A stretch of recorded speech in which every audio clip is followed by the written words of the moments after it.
Welcome to Captain Agro friends. Hello guys, कैसे हो आप सभी लोग। मैं आप सभी का वेलकम करता हूं यूट्यूब चैनल कैप्टन एग्रो में। गाइस आज संडे है और हर संडे को टेस्ट होता है इवनिंग 6 बजे। हमारा जो ये टेस्ट है एग्रीकल्चर टेस्ट पेपर 2 है। इससे पहले हमारा एक टेस्ट हुआ है जिसमें पूरा सिलेबस था एग्रीकल्चर टेस्ट पेपर 1। उनके भी पहले हमारे चार जैसे हॉर्टिकल्चर के 4 टेस्ट हो गए जिनमें हमने 40-40 क्वेश्चन देखे थे। एग्रोनॉमी के हमारे 4 टेस्ट हो गए जिनमें हमने 40-40 क्वेश्चन देखे थे। तो गाइस जो ये टेस्ट मैंने आपको बताए हैं ये आपके एग्जाम के लिए काफ़ी ज़्यादा इंपॉर्टेंट हैं। जिन स्टूडेंट ने भी हॉर्टिकल्चर के 4 टेस्ट और एग्रोनॉमी के 4 टेस्ट अटेम्प्ट नहीं किए वो जाकर उन वीडियो को जरूर देखें। वहाँ से आपको बहुत सारे क्वेश्चंस मिलेंगे अलग अलग फॉर्मेट में और अलग अलग तरीके के वो क्वेश्चन बने हुए हैं जो आपके एग्जाम में पूछे गए हैं। इसके अलावा एग्रोनॉमी टेस्ट पेपर जो 4 है उसको भी आप जरूर देखें। और यहाँ पर पूरे सिलेबस पे आधारित जो हमारा टेस्ट अब तक हुआ है वो सबसे पहला टेस्ट था एग्रोनॉमी टेस्ट पेपर 1 था जिसका लिंक आपको नीचे डिस्क्रिप्शन में मिल जाएगा। और आज हम बात करेंगे एग्रीकल्चर टेस्ट पेपर 2 की। इसमें भी आपका पूरा सिलेबस है, 40 क्वेश्चन होंगे। एग्रोनॉमी के भी है, हॉर्टिकल्चर के भी है और एनिमल हस्बेंड्री के भी है। तो गाइस आप लोगों को बिल्कुल पिछला फॉर्मेट अपनाना है। 1 से लेकर 40 तक अपने रजिस्टर में नंबर नोट करने हैं। उसके बाद में आपको कंटिन्यू आंसर देते रहना है।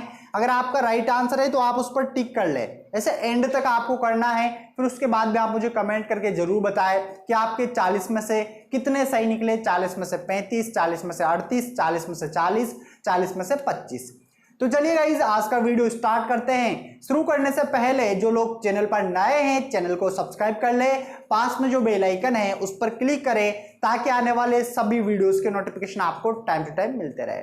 और गाइस बिल्कुल अच्छे से देखना, बस एक ही माइंड में थॉट होना चाहिए कि जितने भी क्वेश्चन है यहाँ पर मुझे सारे सही करने हैं। और जो आपको नहीं आता है कोशिश करें कि इसका आंसर क्या होगा और कोशिश करें कि जो भी क्वेश्चन आपको याद नहीं है जो भी मैं यहाँ पर आपको बताऊंगा एक्स्ट्रा उनको भी आप रजिस्टर में नोट करते हुए चले और मेरे साथ के साथ में याद करते हुए चले।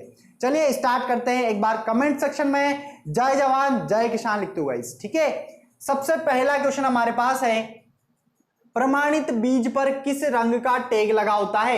एक क्वेश्चन आपके पहले भी पूछा गया है जेट आईसीआर में। जो सर्टिफाइड जो सीड होता है उस पे कौन से कलर का टैग लगा होता है। चलिए ऑप्शन देखते हैं। ऑप्शन नंबर ए है आपके पास पीला, सफेद, नीला या फिर काले रंग का टैग।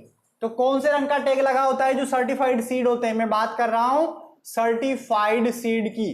तो सर्टिफाइड सीड पे जो टैग लगा होता है वो लगा होता है नीले रंग का।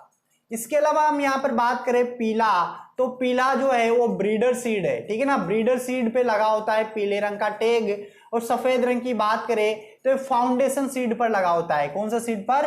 फाउंडेशन पर।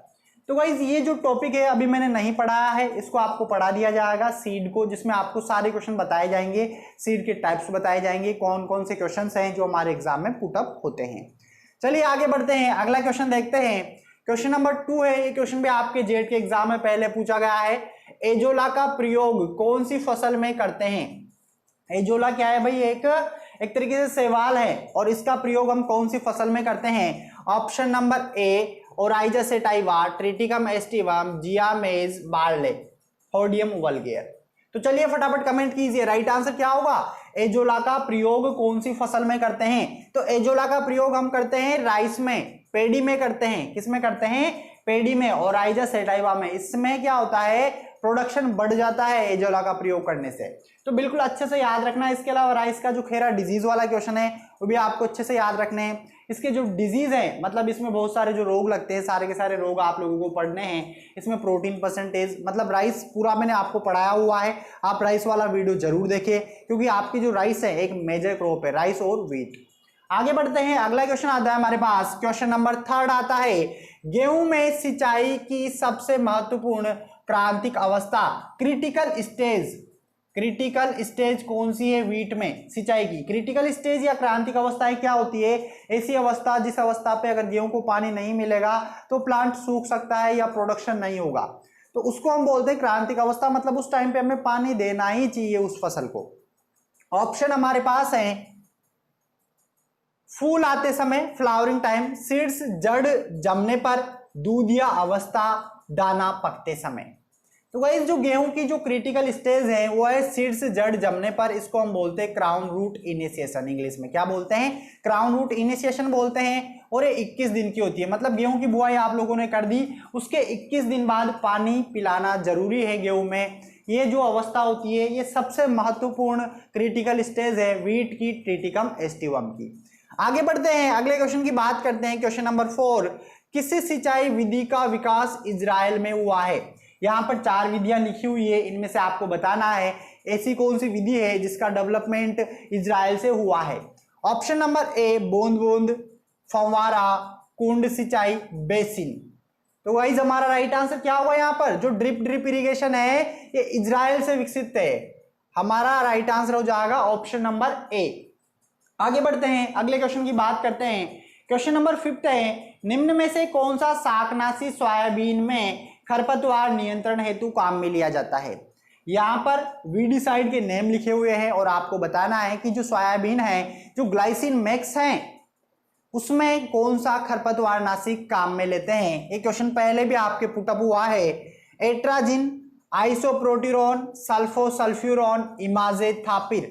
तो क्या काम में लेते हैं? इमाजेथापिर काम में लेते हैं सोयाबीन में। भाई ये जो सोयाबीन का सीजन है तो थोड़ा सा सोयाबीन की फसल को आप लोगों को अच्छे से पढ़ना है। जितनी भी खरीफ की क्रॉप है आपको सारी की सारी अच्छे से पढ़नी है, क्योंकि यहाँ से क्वेश्चन पूछे जाने की संभावनाएं काफी ज्यादा होती है। आगे देखते हैं सोयाबीन वाला, एक तो प्रोटीन वाला भी आपको याद रखना है। क्वेश्चन भी जाने कितनी बार पूछा गया है। इसमें 42% प्रोटीन की मात्रा होती है। अगला क्वेश्चन आता है क्वेश्चन नंबर 6, सरसों के तेल में किस खरपतवार की मिलावट से ड्रॉपसी नामक रोग होता है? कौन सा रोग होता है? ड्रॉपसी। तो कौन सा? एक तरीके से खरपतवार के बीज मिलने पर।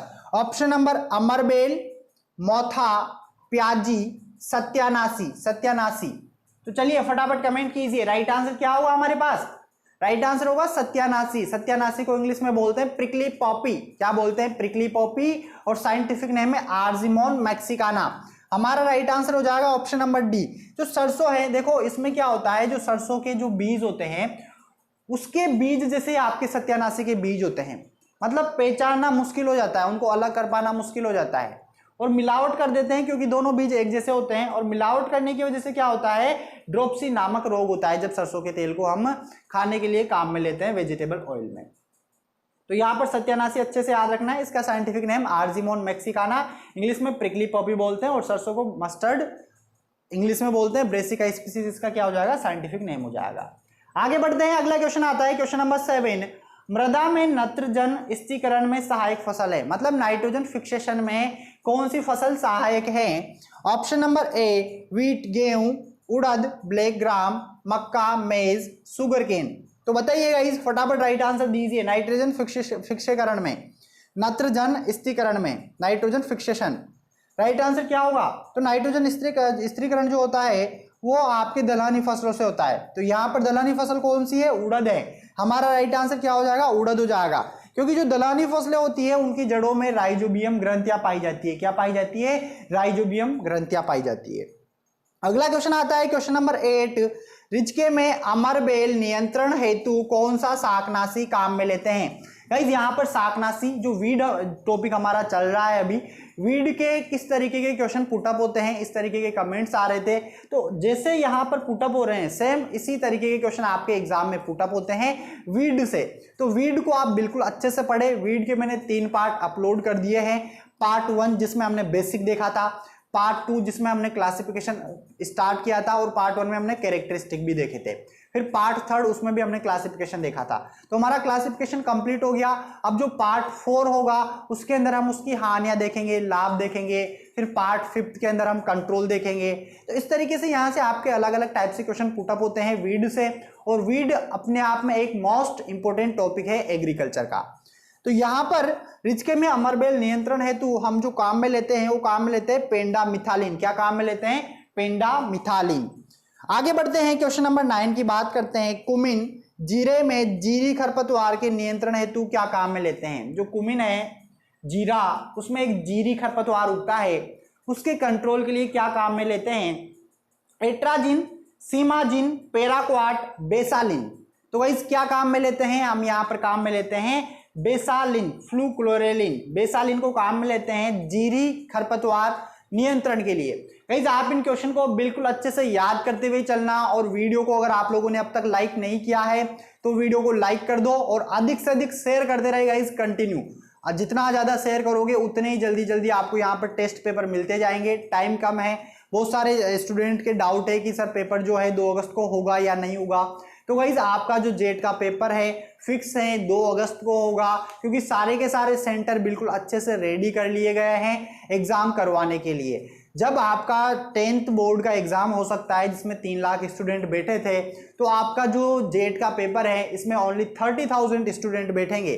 तो गाइस आप बिल्कुल अच्छे से तैयारी करते रहे। आपका पेपर फिक्स है कि 2 अगस्त को होगा, और इस बार जो कट ऑफ जाएगी काफी कम जाने वाली है, क्योंकि बहुत सारे स्टूडेंट तो अपना फॉर्म भी फिल नहीं कर पाए हैं।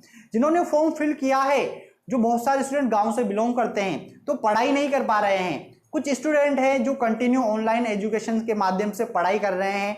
तो आप पढ़ते रहे बिल्कुल अच्छे से, वीडियो को अधिक से अधिक शेयर करते रहे, क्योंकि आपके लिए काफी ज्यादा एक तरीके से गोल्डन चांस है, सुनहरा मौका है। आप इसको अपने हाथ से बिल्कुल भी ना निकलने दें। अगला क्वेश्चन आता है क्वेश्चन नंबर 10। अरेकिस हाइपोजिया में प्रोटीन की मात्रा पाई जाती है। अरेकिस हाइपोजिया क्या होता है? ग्राउंडनट, मूंगफली। इसमें प्रोटीन परसेंटेज आपसे पूछा जा रहा है 10%, 15%, 20%, 26%। चलिए फटाफट कमेंट कीजिए। इसमें प्रोटीन परसेंटेज होता है दोस्तों 26%। कितना होता है? 26% हमारा राइट आंसर हो जाएगा ग्राउंडनट अरेकिस हाइपोजिया। इसकी किस्में अच्छे से याद रखना, बिल्कुल अच्छे से। एक तो बंच टाइप, स्पेल टाइप सारा पढ़ लेना अगर आप लोगों ने नहीं पढ़ा है तो। भाई जितने भी क्रॉप है आपको पढ़ा दी है, एग्रोनॉमी हो, हॉर्टिकल्चर हो, ठीक है। कुछ टॉपिक है जो आपको भी कंटिन्यू पढ़ाए जा रहे हैं। आगे बढ़ते हैं, क्वेश्चन नंबर 11 की बात करते हैं। फल उत्पादन से संबंधित क्रांति है, मतलब हॉर्टिकल्चर से रिलेटेड जो रेवोल्यूशन है वो कौन सी है? Option number A green revolution, option number B golden revolution, round revolution, rainbow revolution. बताइए फ्रूट उत्पादन से, फल उत्पादन से संबंधित कौन सी क्रांति है? तो हमारा राइट आंसर क्या हो जाएगा यहाँ पर? ऑप्शन नंबर बी हो जाएगा गोल्डन रेवोल्यूशन।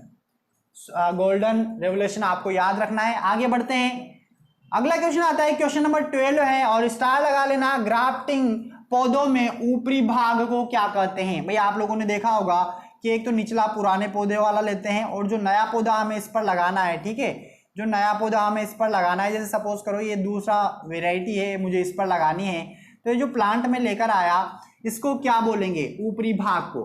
ऑप्शन नंबर ए सांकुर, मूल वृंत, मातृ वृक्ष, सभी। तो क्या बोलेंगे हम? यहां पर बोलेंगे सांकुर, इंग्लिश में बोलते हैं साइन। अच्छे से याद रखना। और जो नीचा है, निचला, उसको हम बोलते हैं मूल वृंत। क्या बोलते हैं? मूल वृंत। आगे बढ़ते हैं, अगला क्वेश्चन है क्वेश्चन नंबर 13। शुष्क व गर्म जलवायु के लिए उपयुक्त फल है। दोस्तों ऐसा एक क्वेश्चन आता ही आता है आपके क्लाइमेट से संबंधित, एक आएगा ही आएगा। जो एक वीडियो है अलग से जिसमें मैंने आपको क्लासिफिकेशन ऑफ फ्रूट बताया था, आप उसको जरूर देखें। एक क्वेश्चन फिक्स है, 4 नंबर का मामला है।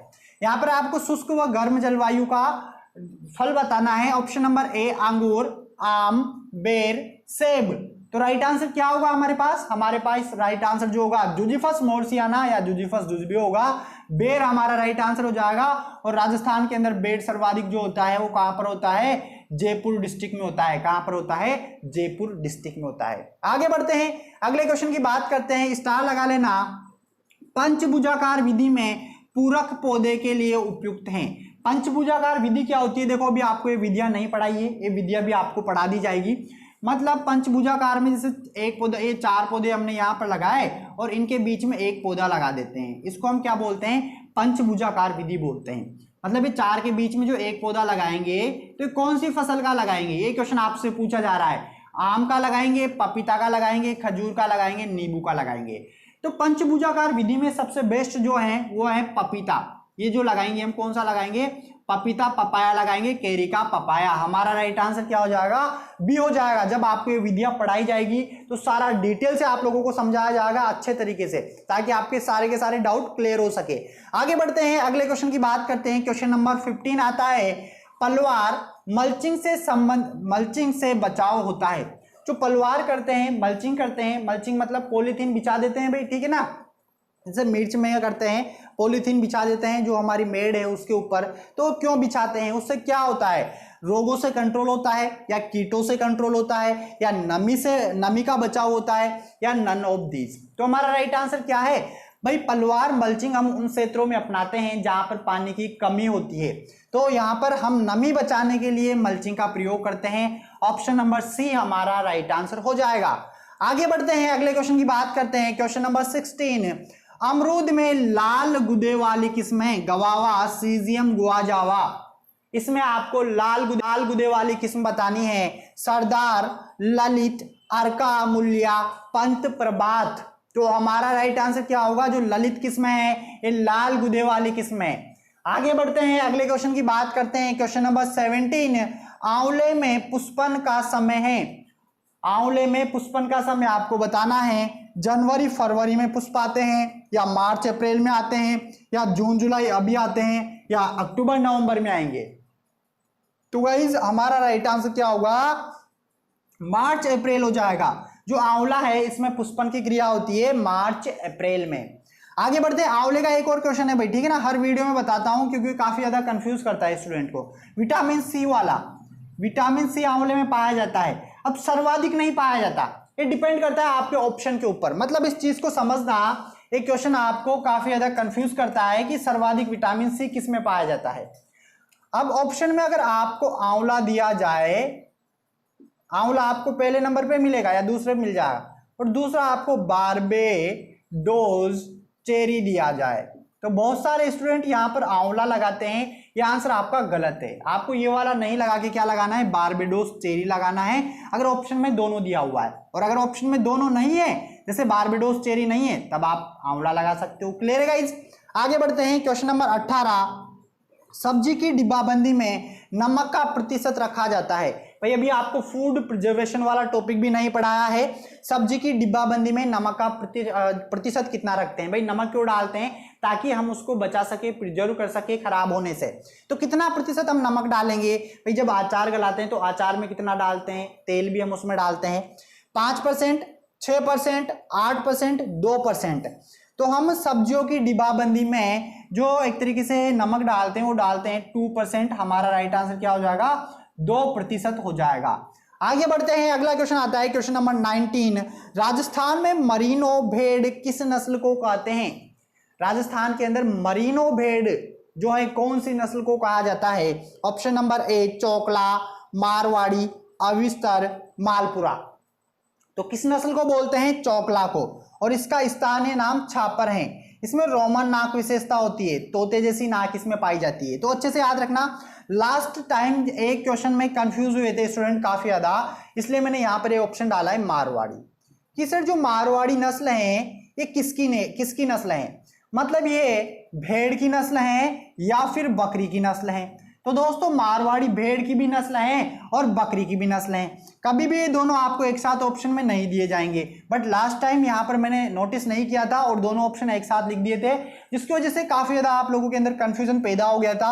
तो कंफ्यूज मत होना बिल्कुल भी, दोनों की नस्ल है, मारवाड़ी भेड़ की भी है और बकरी की भी है। भेड़ क्या होता है, ओविस एरिस होता है। क्या होता है, ओविस एरिस होता है। और बकरी क्या होता है, केप्रा हिरकस होता है। क्या होता है, केप्रा हिरकस। मतलब जब भी अगर आपको बकरी दिखे तो आप उसको केप्रा हिरकस बोलो, और जब भी अगर आपको भेड़ दिखे तब आप उसको ओविस एरिस बोलो, ताकि आप लोगों को ये जो जूलॉजिकल नाम है अच्छे तरीके से याद हो सके। और अगर भैंस दिखेगी तो क्या बोलेंगे सर, अगर आपको भैंस दिखेगी तो आप बोलोगे बुबेलिस बुबेलिस। क्या बोलोगे, एक बार बोलो मेरे साथ, बुबेलिस बुबेलिस बोलोगे। अब भैंसें भी दो होती है, एक अफ्रीकन भैंस की अगर हम बात करें जो दलदली एरिया में पाई जाती है तो क्या होती है, वो होती है बुबेलिस कार्बेंसेसिस। क्या होती है, बुबेलिस कार्बेंसेसिस। और सर जब गाय दिखेगी तो गाय आप बोलते हो, गाय माता तो बोलते ही हो, तब आप उसको बोलो बॉस इंडिकस, कि बॉस इंडिकस है, ठीक है ना। अब दो होती है काऊ भी, जो सिटी में लोग रहते हैं उनको अलग काऊ दिखेगी जिन पे कुबड़ नहीं होगा, विदेशी एक्जोटिक ब्रीड, वो कौन सी होती है, बॉस टोरस होती है। कौन सी होती है, बॉस टोरस होती है। आगे बढ़ते हैं, अगले क्वेश्चन की बात करते हैं, क्वेश्चन नंबर 20, केचुए की खाद में नाइट्रोजन का प्रतिशत, स्टार लगा लेना दोस्तों। जो केचुए की खाद होती है उसमें नाइट्रोजन का परसेंटेज बताना है। 1.5 से लेकर 2.5, 2.5 से लेकर 3.0, 3.5 से लेकर 4.5 या 5%। तो जो केचुए की खाद होती है इसमें नाइट्रोजन प्रतिशत पाया जाता है 2.5 टू 3%। या आपको अलग से नोट करवा दिया जाएगा, अच्छे से समझा दिया जाएगा, ताकि जितनी भी खादें हैं, जितने भी उर्वरक हैं, सब में कितना कितना किस किस का परसेंट पाया जाता है, ताकि आपका ये टॉपिक भी यहाँ पर कंप्लीट हो जाएगा।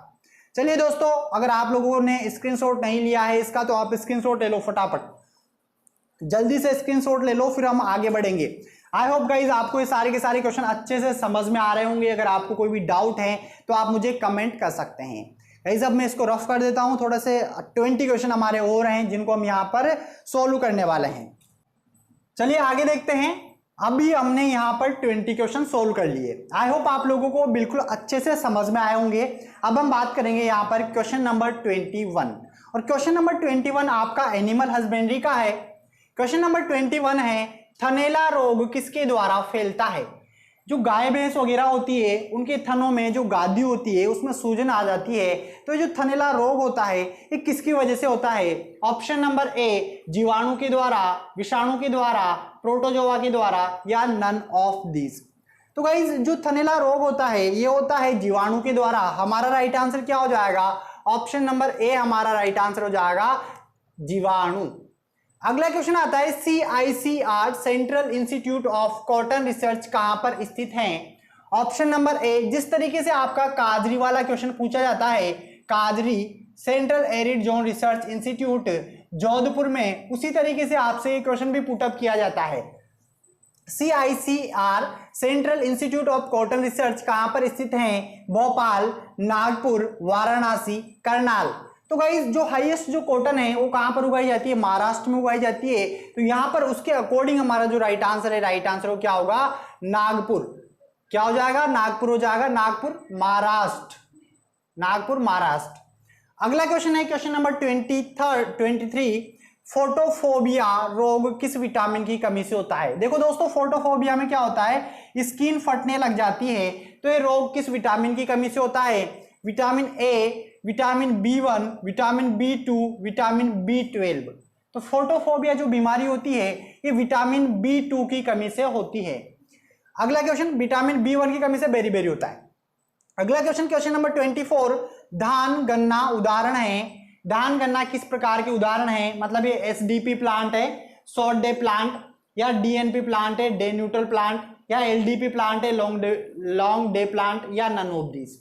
तो दोस्तों जो धान है, गन्ना है, और राइजस सेटाइवा एंड सेकेरम ऑफिसिनेरम, राइस एंड शुगर केन, ये हमारा SDP प्लांट है, शॉर्ट डे प्लांट।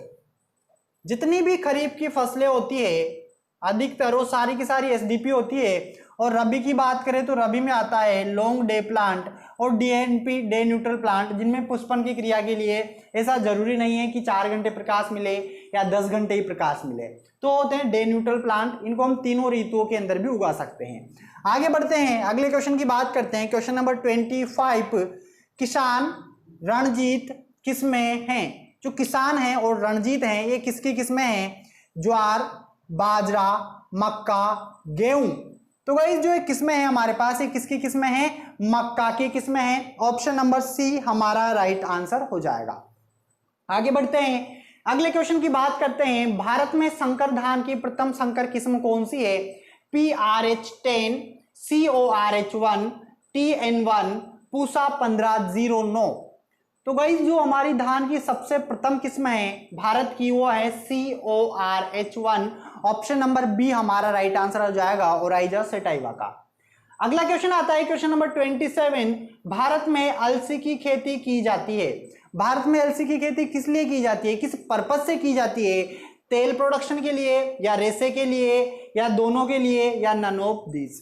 तो गाइस हमारा राइट आंसर क्या होगा? भारत में वो अलसी को उगाया जाता है तेल के लिए। बात करें विश्व में, वर्ल्ड में, तब आपको दोनों लगाना है, तेल व रेशा दोनों के लिए इसको उगाया जाता है। अगला क्वेश्चन देखते हैं, ग्वार के चारे में प्रोटीन प्रतिशत। ग्वार के चारे में प्रोटीन प्रतिशत बताना है। 10 से 15, 15 से 17, 28 से 38, 40 से 45। तो हमारा राइट आंसर क्या होगा? ग्वार के दानों में जो प्रोटीन प्रतिशत होता है वो होता है 15 से 17%। अब दोस्तों यहाँ पर एक और क्वेश्चन आता है, अगर आपसे, सॉरी दानों में नहीं, चारे में, चारा पूछा गया है, ग्वार के चारे में प्रोटीन प्रतिशत, तो चारे के लिए आपको कितना लगाना है, 15 से 17 लगाना है। बट अगर आपसे दाने का पूछा जाए तो दाने में आपको 28 से 38 लगाना है। और गम भी आपसे कभी कभी पूछ लिया जाता है कि ग्वार में गम जो होता है कितना प्रतिशत होता है, तो 25 से 30% होता है। कितना होता है, 25 से 30% होता है। अगला क्वेश्चन, राजस्थान में सर्वाधिक सुगंधित मेथी का उत्पादन कहां पर होता है, बारां में, झालावाड़ में, नागौर में, बाड़मेर में। तो कहां पर होता है, नागौर में होता है। ऑप्शन नंबर सी हमारा राइट आंसर हो जाएगा। अगला क्वेश्चन आता है क्वेश्चन नंबर 30, सौंफ की चबाने वाली किस्म है, जो सौंफ है इसकी चबाने वाली किस्म कौन सी है, GF1, UF1, RF125, लखनऊ 1। तो हमारे पास जो राइट आंसर है इसका, वो राइट आंसर क्या होगा, लखनऊ 1। ये आप लोगों ने देखा होगा जो सौंफ होती है उसको चबाते हैं, तो जो सौंफ है वो जो किस्म है चबाने वाली वो है यहाँ पर हमारे पास लखनऊ 1। अगला क्वेश्चन आता है क्वेश्चन नंबर 31, FYM में C अनुपात, कार्बन और नाइट्रोजन का अनुपात कितना होता है फार्म यार्ड मेन्यूर के अंदर, 10:1, 12:1, 20:1, 1:1। तो कार्बन और नाइट्रोजन का अनुपात होता है जो FYM में, वो कितना होता है, 20:1 होता है। यहां पर 12:1 या 10:1 ये ह्यूमस या सोइल के अंदर होता है, ह्यूमस और सोइल के अंदर होता है।